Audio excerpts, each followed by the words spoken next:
آپ دیکھ رہے ہیں کی نیوز ایچ ڈی، میں ہوں حارث علی شاہ گیلانی۔ چلتے ہیں آج کی اہم خبروں کی طرف۔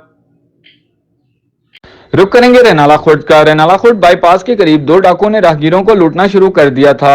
ڈاکوؤں کی فائرنگ سے جاں بحق ہونے والے کی شناخت تصور ولد یاسین کے نام سے ہوئی۔ ذیشان اور وقار شدید زخمی، جنہیں طبی امداد کے لیے ہسپتال منتقل کر دیا گیا۔ شہریوں نے اپنی مدد آپ کے تحت ڈاکوؤں کو پکڑ لیا اور مار مار کر درگت بنا ڈالی۔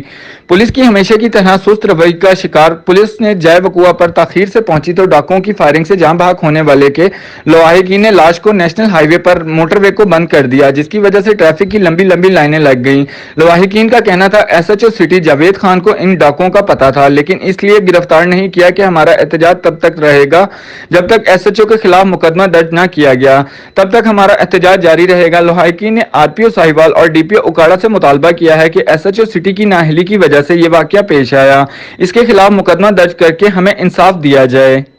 مزید خبروں اور اپڈیٹس کے لیے ہمارے ساتھ رہیے گا، تب تک کے لیے اپنا خیال رکھیے گا۔ اللہ حافظ۔